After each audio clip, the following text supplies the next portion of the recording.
that's what this is about. Everybody rap. We don't rap. We rap to make money. We do business. Ain't no other record company out there that sold as many records as we did. We outsold Bad Boy, LaFace, every black record label out there, we outsold them in 1 year.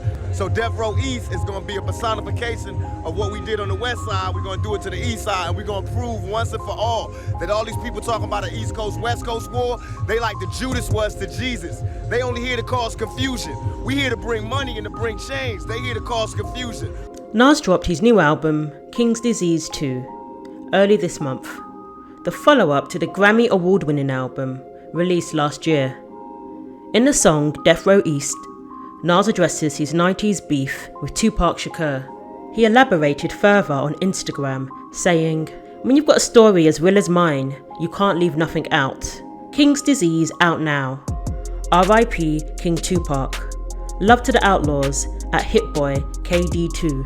Back in 1996, Nas and Tupac had an infamous face-off at the MTV Video Music Awards after-party in New York at Bryant Park. Tupac and Suge walked around with hundreds of guys backing them up and holding Death Row East signs. Some of them were repping the movement with t-shirts and merch. This was intended to be an East Coast division of Death Row Records, set to take the East Coast rap scene by storm. Tensions were high that night, and many were prepared to throw down if anything were to happen. The Outlaws were there, and as the late Hussein Fatal put it, there were many there to, quote, rep for Tupac. Nas described having run-ins with Suge Knight. The Queens rapper said Death Row East was in fact started at the height of the beef. Nas raps about the time his brother Jungle ran into Tupac and said, "It's on." This was the scene that night, despite Tupac and Suge giving a positive and uplifting interview about unity in the rap game. Tupac talked about the importance of business and squashing any divisions between the East and West Coast, instead focusing on building an empire that benefits everybody. Tupac gave his iconic interview with Much TV. This is where he introduced Death Row East, saying, quote, "Do you believe in God? Do you believe in Death Row East? We plan to take the same strategy as we use with Death Row West, which is mind over matter, taking all our weaknesses and turning it into our strength." But then he did get petty and say, "All these weak rappers, Nas and all these suckers, battling off East and West like it's a game."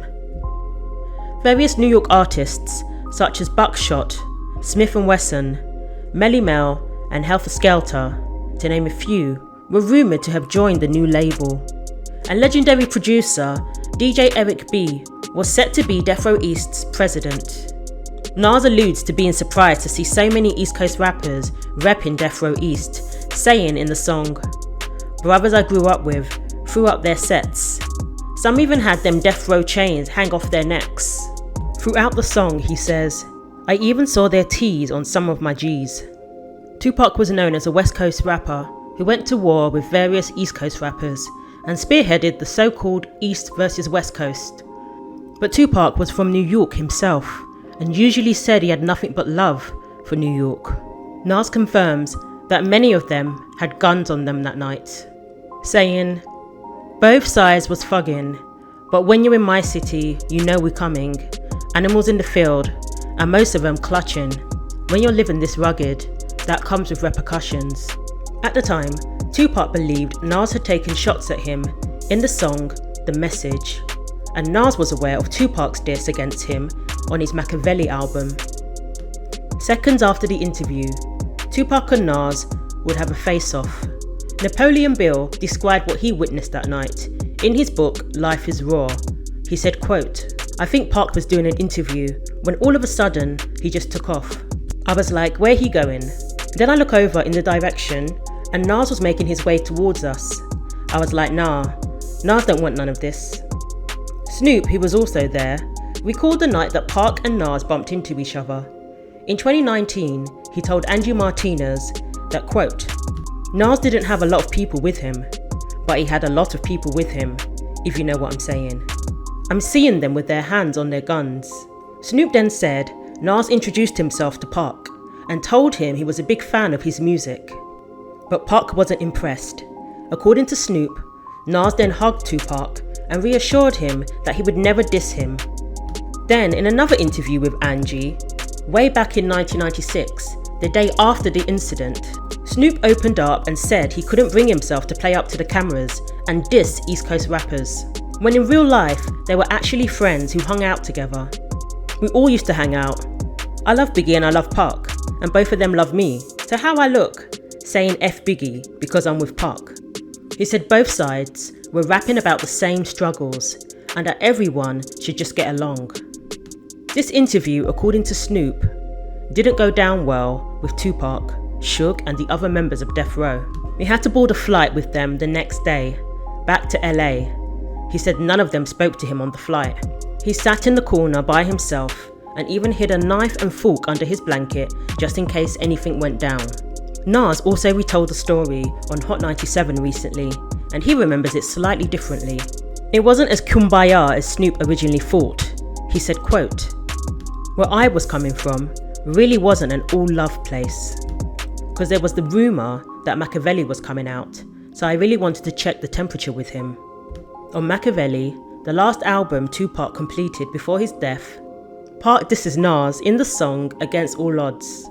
This song was basically hit 'em up on crack. If Tupac had released this song while he was alive, it would have had huge repercussions for him. Speaking of creating this track, producer Hurt and Bad said the following: "The day we made that song, Tupac said, 'I need a war song. I want to go to war.' He gave me an hour, then came back and heard the beat, and he wanted me to add that cameo song, bass line. Once it was in, Pac started snapping, 'This is it.' He called the Outlaws in and started reciting the hook. While Pac was doing his vocals, he wasn't just recording his vocals. He was also kicking over the music stand, hitting the microphone. There was a vibe in the room. We all knew what was going on. As Pac started reciting his lyrics, we was looking at each other like, uh-oh, here we go again." It was the type of song someone could get killed over, especially as accusations were made about New York gangsters Haitian Jack and Jimmy Henchman. They both deny the claims made in the song. Jimmy Henchman is currently serving a life sentence for murder, and Haitian Jack was deported after a conviction for a nightclub shooting. Tupac was responding to Nas's song, The Message, which opens with the line, "Fake thug, no love you get the slug." Tupac believed the first line was about him. He was often accused of not really being about that life, not really being a true thug, as he was a writer, actor, and an entertainer in the music industry. But Nas said Tupac was the last person on his mind when he wrote the track.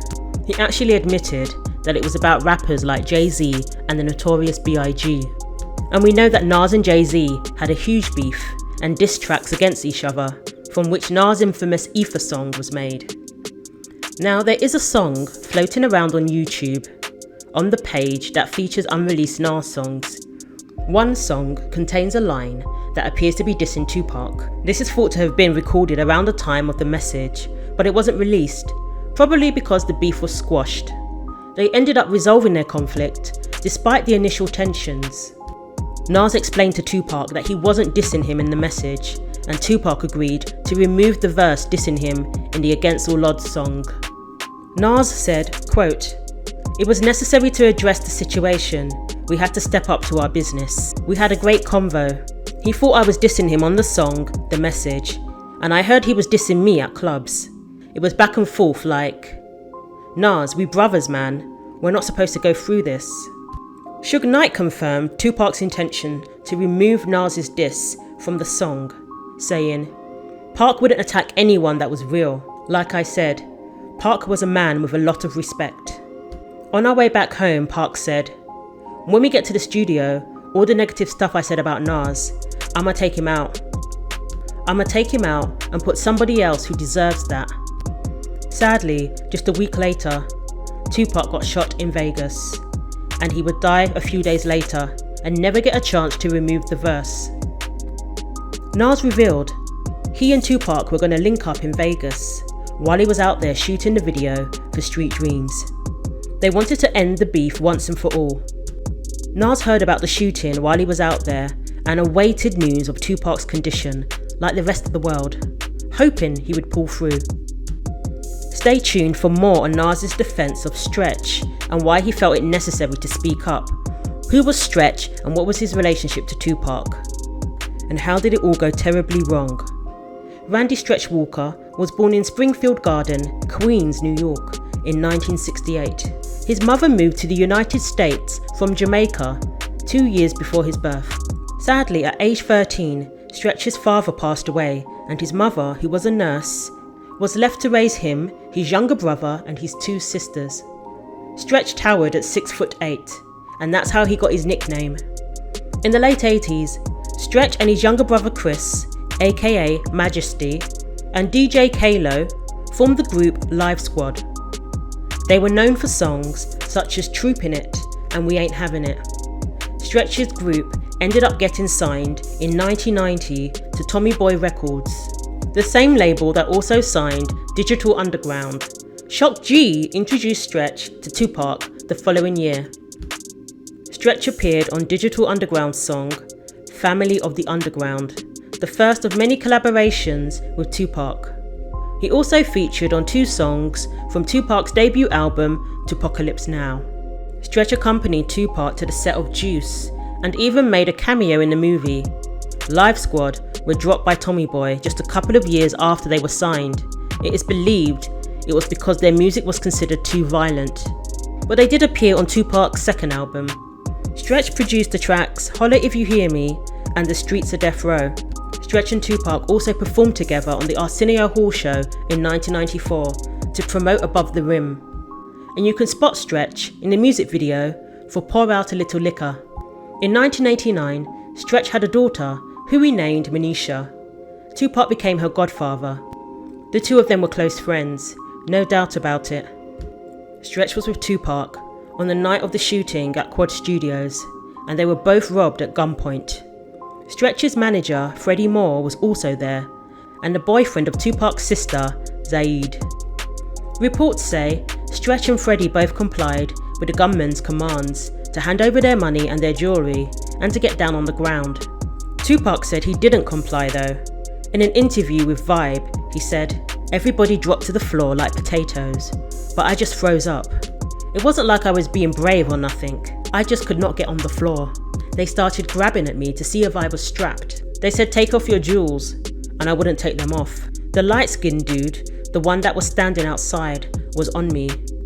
Tupac was subsequently shot 5 times, and $40,000 worth of jewellery was stolen.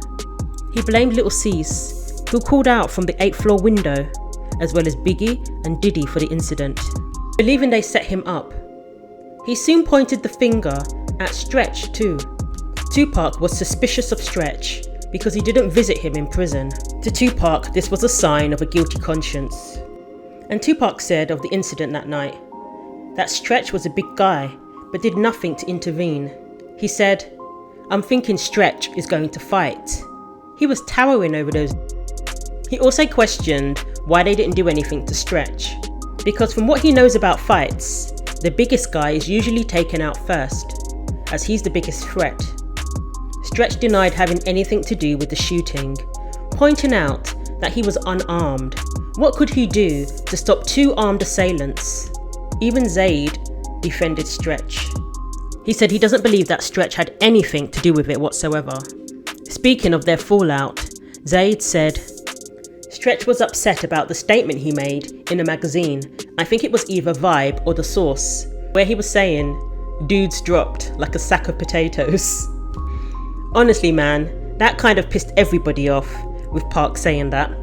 More recently, Napoleon Mutabil came to Stretch's defence, despite alluding to being suspicious of him in the past, questioning why he was delivering messages from Tupac's enemy, Jimmy Henchman, after the shooting. Napoleon pointed out that Tupac was only 23 at the time. He had almost lost his life and was dealing with post-traumatic stress disorder. It was natural for him to be suspicious of those around him, and it was difficult for him to know who to trust. In an Art of Dialogue interview, he points out the fact that many of them didn't even have valid IDs at the time, and you need identification to visit somebody in prison. So Stretch probably didn't have the means to visit Tupac while he was in prison. Tupac was involved with some shady characters who even Biggie and Mike Tyson warned him about. He was hanging out with prominent New York street dudes, Haitian Jack and Jimmy Henchman. It is believed his connections with these guys is what led to the shooting. Check out my video on this for more. In the song Death Row East, Nas says, "There's a rumour that spread I'd like to address.